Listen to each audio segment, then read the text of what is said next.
now I would like to also invite our panelists, Mr. Prakash Chandra Lohia, Senior Vice President, Power and Utility, Reliance Industries Limited.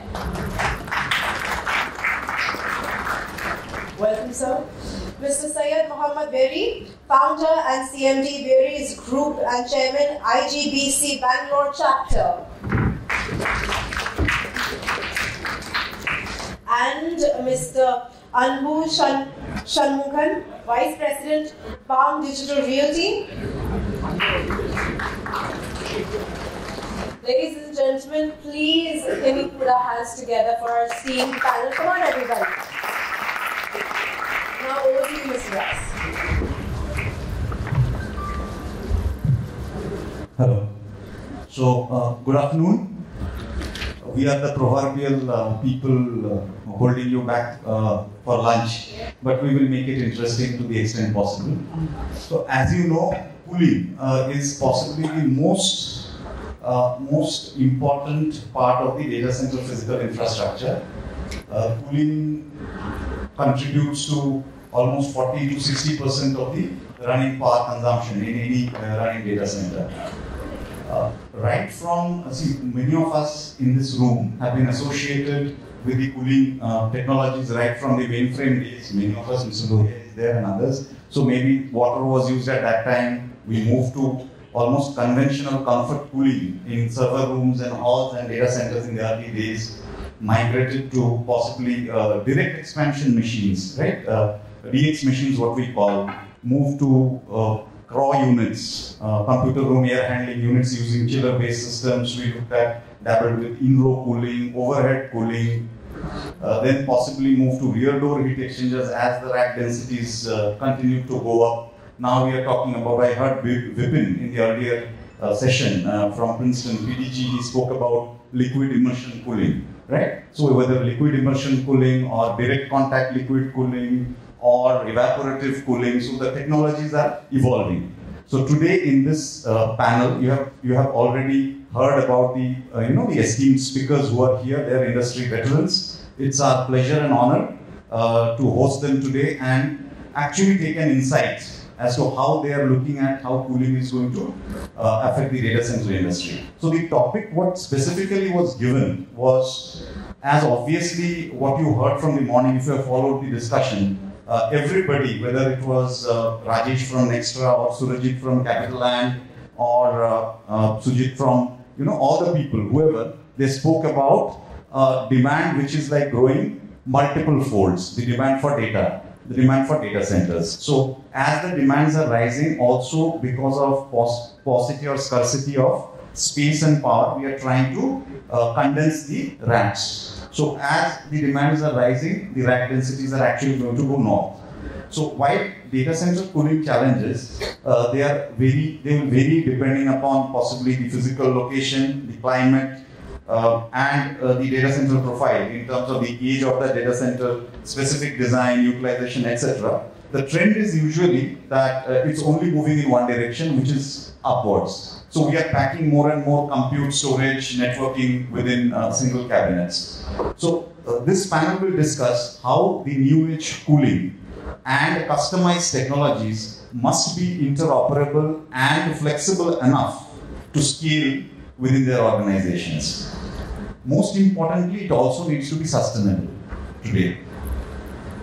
And need not just at the large, and again, important point, not only restricted to the large core data centers, but as we spoke with the advent of 5G, IoT, etc., also look at edge, because edge is also extremely important. So the smaller edge data centers where you are going to do the less latency compute works, how are you going to take care of the cooling in those edge data centers? So that's the small preamble. With that, I think the tone is set. I will. The first question, Mr. Lohia, I would like to ask you. So very basic, simple question. How do you believe, or how does this panel believe that the rack densities will track, specifically in the Indian data center context, for the next 3 to 5 years? Your opinion on that in terms of the rack densities.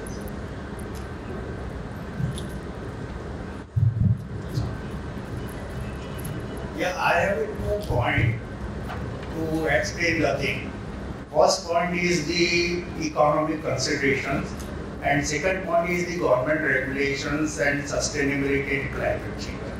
So every business wants to optimize their working and all these things so that it becomes economically viable. Now, from economics point of view, what is going to happen? You see in the rack, almost 30% of space is being utilized for the actual server installation. Rest 60-70% space is just put as a blank plate or something like that. So this is the first consideration. So once you utilize more and more space in the same rack, your rack density is going to go high. Currently, you are having average rack density universally in the range of 3.3 kilowatt per rack. So with 1/3 area, if you are utilizing 3.3 kilowatt, if you start utilizing the higher space and all this thing, your rack density is going to go high. So this is the first thing. Then second thing, that means within the same space, the rack power density is going to go high. Then second thing is that since the land and building and all these things are immediate and all these things, so for economic purpose, to reduce the capital cost and all these things, in place of going 42, 44 U rack, you can go a height of 54 or 60 U racks. So you see that 44 U rack, you go to 60 rack. There is about 25% increase in the rack installation space and all this thing. So these are the economic factor. If you adopt this thing, your rack density, power density is going to go high. This is the first consideration. Then there is a server installation selection. Now usually whatever the server we are purchasing right now is having say 100 watt power requirement for the server. And if you utilize the dual processor servers, then you will be having 200 watt. And then you see the Intel processor, it is 500 watt. So with whatever the advancement of technology and all this thing, within the same space, your power requirement is going from 100 watt to 500 watt and all this thing. And there are hyperscaler like Microsoft, Google and all this thing. They are going with their own rack, which is having very high power density and all this thing. So with all this thing, if you add the space, rack space utilization, height increase, server utilization and all this thing, you are bound to have a higher rack power density. Then second thing is that with advancement in requirement, like there are military grade apps are there. There are e-sports are there. There are intelligent transportation requirement is there. E-commerce is there. All these things are requiring very high computing power and all these things. So if you see all these things, a simple calculation says that whatever your present rack power density is there, it is going to go 10x short of it. So this is my vision that within short period, because of economic consideration and all this thing, rack density is going to go by 10x. This is this thing. And if you go for the hyperscaler installer and all this thing, even 10x will not be sufficient within 4-5 years period and all this thing. It is going to go a very high distance. Then second consideration I had told about climate change and sustainability and government regulations. You know that because of climate change and all this thing, energy efficiency requirement is there, and you have to reduce your power consumption so that climate change and sustainability point will be taken. So lot of government regulations and things are going to come, and it is up to us to have a efficient system, most economic system, and all these things are basically required. So my vision is that with all this new coming and all these things, at least 10x will be the power rate. Thank you, Mr. Lohia. So, if I heard you correctly, so from a current, say, 3.3 to 4 kilowatts, it's going to go anywhere between 30 to 40 kilowatts. That's the journey. 30 kilowatts. That's the journey what you're talking about. Interesting. Really interesting. So, we will dwell on that and see how we are going to tackle it, as I rightly said, in terms of the, the environmental and government regulations. With that also increasing and this also increasing, how we are going to take care of it. We are going to discuss on it. Quickly, Mr. Beary, as per you, how should the companies, all these companies who are working in the data center and the affiliated space, harness simple practices and also modern technologies to make data center cooling a more sustainable practice? Because that's the, as I said in the preamble, that's the key today, sustainability. Good afternoon, friends. I'm honestly not qualified on the technical front, so I will take you on a holistic front, primarily on sustainability. Because as you know, the earth is not given by our grandchildren. We have literally borrowed from our grandchildren, not given by our grandfathers. To put things in perspective, to light the entire city of Mumbai, we require around 360 to 400 megawatts of power.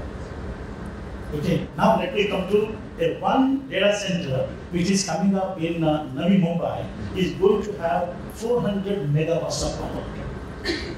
What we are talking about? Where is sustainability? Sustainability cannot be just for a jargon. Honestly, there is no sustainability. And because the ROI is working well, nobody is really bothered much on the sustainability. Sustainability is not that we get the renewable power. Renewable power, there is again an embedded energy. That also we need to think about. And the renewable energy coming from some, winning from the different places. The real renewable energy is an on-site generation of the power, which is not happening, and which can be possible to happen in the kind of power we are using. So my suggestion is we need to, because this is the 21st century God has given to India, and the data center worldwide, all are focusing on India. So we as a thought leader, we must now set the roadmap very clearly in a real way of sustainability, not merely saying sustainable. The fact is we are not sustainable, sir. You imagine just on the 360 megawatts for one city, and one data center is talking of 400 megawatts. So what we need to do, essentially, it is all heat and cooling. We need to use the technology. We need to contact some major university in the world, including Indian University, maybe Indian Institute of Science. There are a number of university and the lab people out there. They are focused on certain specific item. But like for example, in Tokyo, in Japan, the main focus is on structure. But whereas in some other countries, it's all about the focus on the energy. Like we must contact the central power institute and give them this this responsibility, for which we require money. So when we talk of all big program of 7 billion, 10 billion, all that, why can't we develop a technological fund, contributed by all the data center players, maybe 100 million fund. It is not really a big deal. And then set a short-term goal of say 3 years and a long-term goal of 5, 7, and 10 years. Because this is not going to end with the 5, 10 years. Some new technology will come, but then unless and until we focusfully work on the sustainability in the real sense, we can make money, no problem. But we are leaving not a sustainable future for new generation. So that's my take. No. very valid point.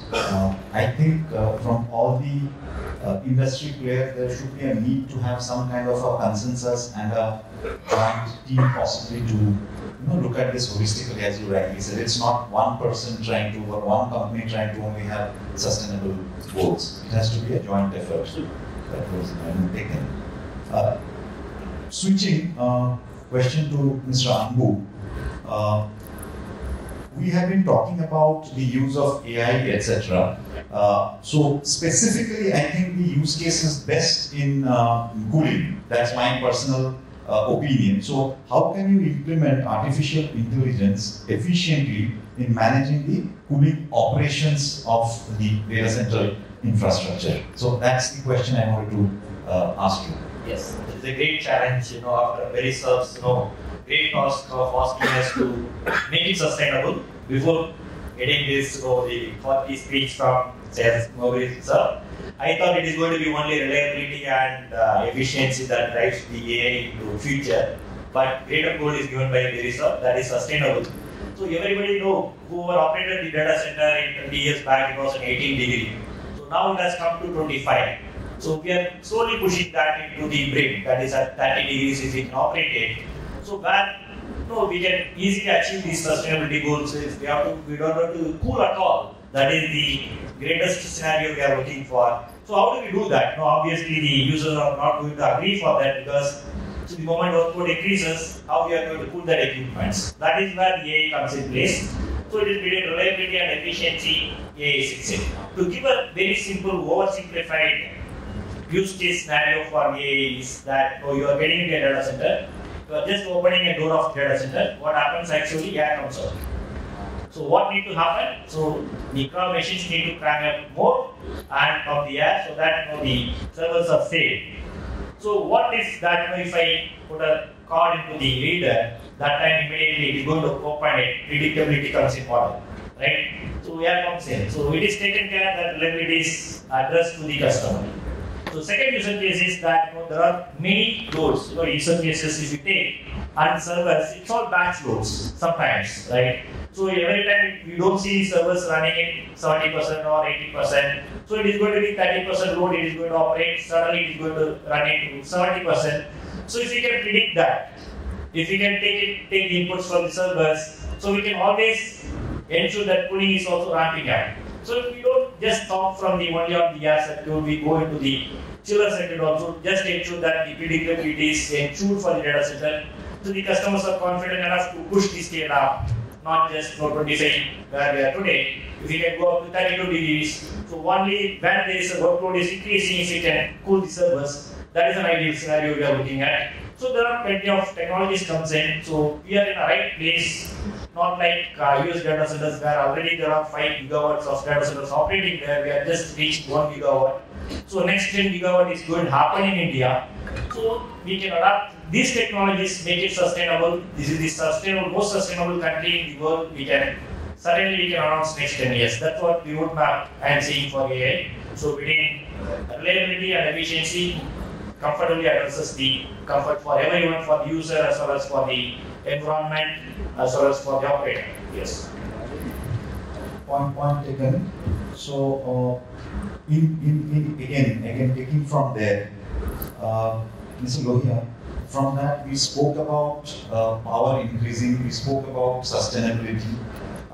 So, where do you see how the cooling, let's come to the crux of the discussion, how do you see that the cooling systems are going to adapt to this new regime, wherein we need to balance sustainability, where we need to have the high power densities in the racks. As you said rightly, government regulations definitely are going to come in. If it's going to consume like a city on data center campus, I'm pretty sure that all the government regulations are also going to come in. So in this scenario, is it going to remain the kind of air-cooled systems? Water is also a scarce commodity, or are we looking at immersion cooling, or direct contact liquid cooling, or evaporative? The country is also, it's a tropical country by all means. So that's I think the moot point of the discussion. And to you, and you can also add on. So my point is that whatever we are running right now, 3.3 kilowatt per rack.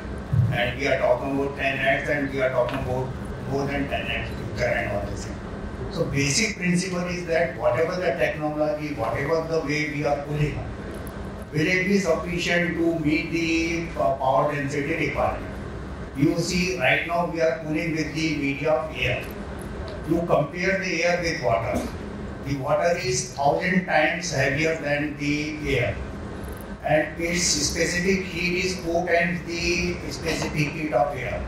That means in place of air, if you utilize the liquid or water, it is having 4,000 times the cooling heat carrying capacity. So when we are going from X to 10x or 30x and all this thing, we have to see a different technology and different way of cooling and all this thing. So if you are talking about this thing, there are technologies are available. Why don't we switch over server design and installation and all this thing, so that we will meet the power density requirement and we are able to sustainably cool the system and meet the requirement. So my point is that if you are talking about this thing, air cooling is going to go out. To meet 10x, more than 10x like that, air cooling we cannot sustain, we cannot meet the requirement.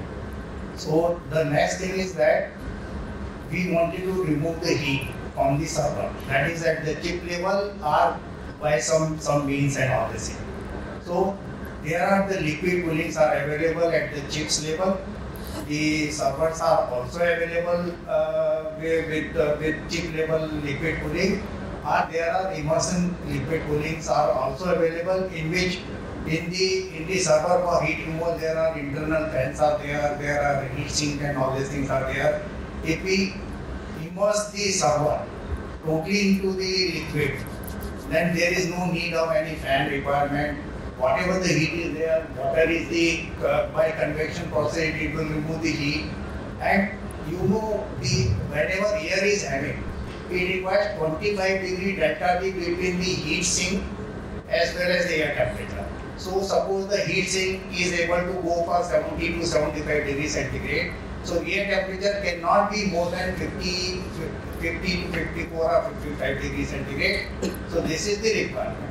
So even if we take 15 degree or 20 degrees centigrade delta T from the inlet to outlet, air temperature will be in the range of maybe 27-30 degrees centigrade. So to meet this requirement, air is not the right solution. So we have to do for the some liquid cooling or something, because in the liquid, because of convection cooling and all this thing, in place of 25 degree delta T between heat sink and air outlet temperature, you can maintain with 50 degree delta T. That means in liquid cooling, the liquid temperature can go right from air, it is 50-55 degrees centigrade, it can go to 65 degrees centigrade or 70 degrees centigrade short of it. So if we are able to cool the server, meet the requirement with the immersion liquid cooling, which can operate at 55-60 degrees centigrade. So then there is no need of any chiller system requirement. So whatever heat you are going to generate, you can have an outdoor unit, air cool system and remove the heat.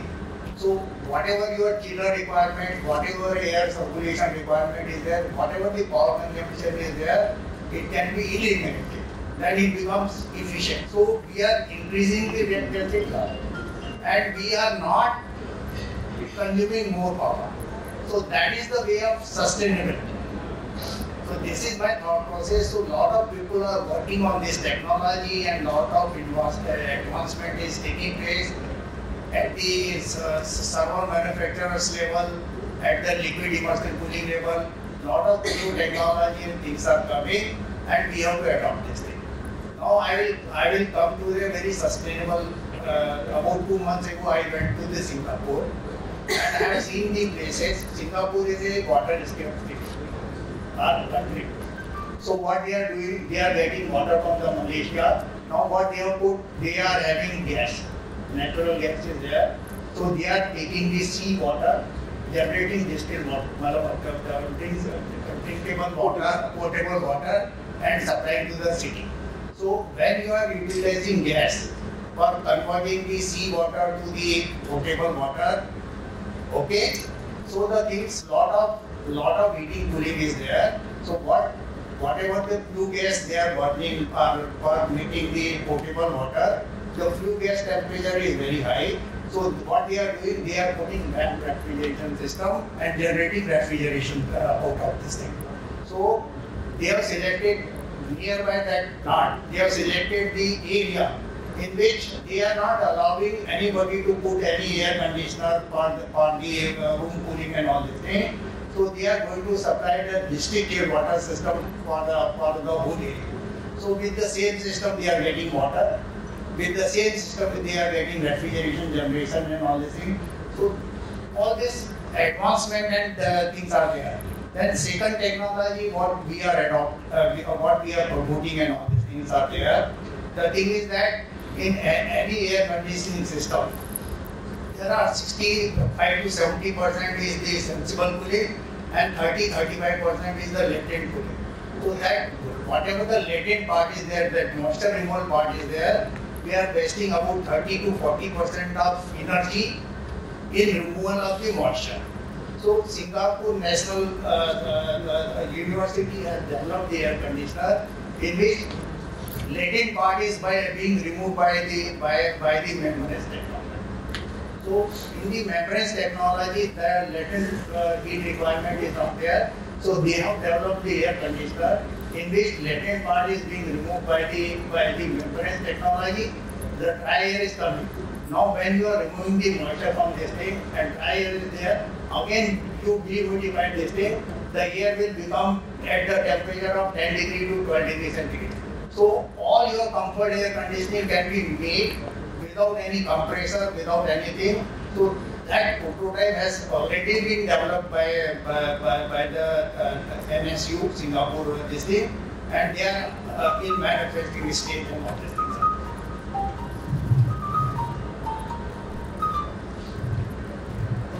So very interesting.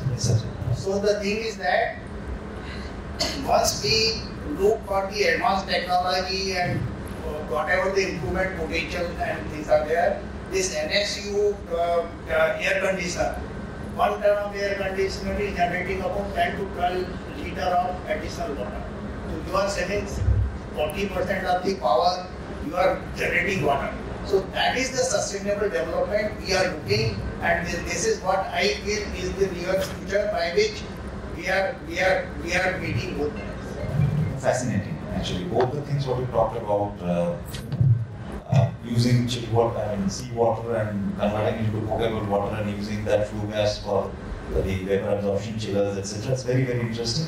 Also, the second one using the membrane technology. We will get into the details of it. Time is not there. So, Anbu, any your thoughts around this? We started implementing even in India, whatever happening in Europe. We are on par with other countries. We started implementing immersion cooling systems. Whatever new data centers are coming up, its all flow loading is increased. We will go for a higher density where we can have the immersion coolings. Also, everywhere the industry is in a different maturity levels in terms of servers and storages. So certain servers are available for immersion cooling. So obviously, 70% of the workload goes into the immersion cooling, 30% in the air based. So this mixture is present. That will be there another 5 to 10 years. So that's how we design the data centers. It is we are in a faster adoption mode in terms of the immersion cooling. That's what we can see. There is a bit of a time scarcity. So what we will do is we'll make it an interactive session. We will take few questions. The panel is here. They should be able to field. So anybody wanting to ask any questions? The topic obviously you know, right? It's specifically about data center cooling and how in India looking at the sustainability goals with the rising power consumption and data center consumption. Yes, sir. Yes, sir. We have the mic set. Can I have the mic set right here? I can talk about the mic. Yes. I think you are doing a lot of trend-setting activities. Maybe you can explain a little bit about new technologies that you are working with. Yeah, obviously we want to move the curve always, and last 10 years on the PV levels 1.8, now we are coming down to 1.3 levels. So without compromising on to that, whatever need of the customers. We are changing chillers into different configurations. First time we are bringing in some kind of technologies to India. So we keep working on, and obviously the vendor base is supporting us in terms of taking up the new steps. And so you want to get into specifics, or is that fine? I want to mention what is the quantum of energy saving that you are achieving. Yeah. Certainly with an available technology, we are seeing almost 20% reductions. Yes. Yes. Right. Do we have any more questions? Yes, sir. Can I have the mic brought here, please? We'll have the mic set.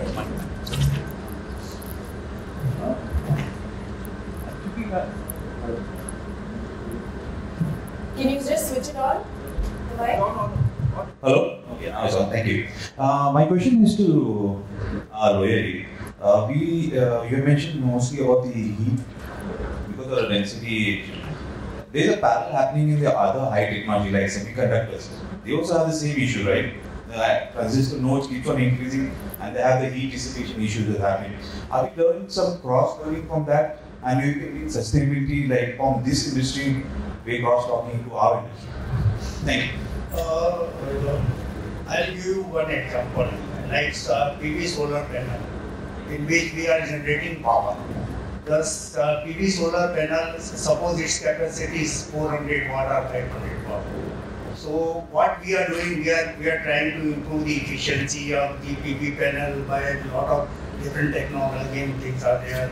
The efficiency is increased from 21% to 25%. Okay. Now the solar panel, which is operating and giving even with 25% efficiency in what is saying, if it is working at 25 degrees centigrade, it will give the whatever the 25% efficiency is there.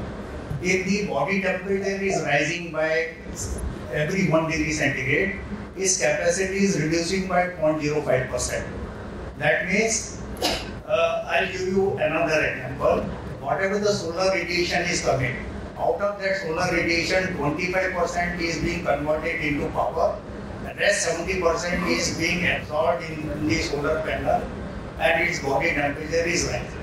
So by airflow and all this thing, some heat is being carried away and the rest is being absorbed in the solar panel and its body temperature is going as high as 75 degrees centigrade when the ambient temperature is 35 degrees centigrade. So its efficiency is dropping from 70 degrees centigrade to 25 degrees centigrade. There is about 45 degrees centigrade temperature difference is there. So whatever the efficiency improvement has been done, it is lost because of the temperature. Then why to invest more on technology and all this thing? Can we do something?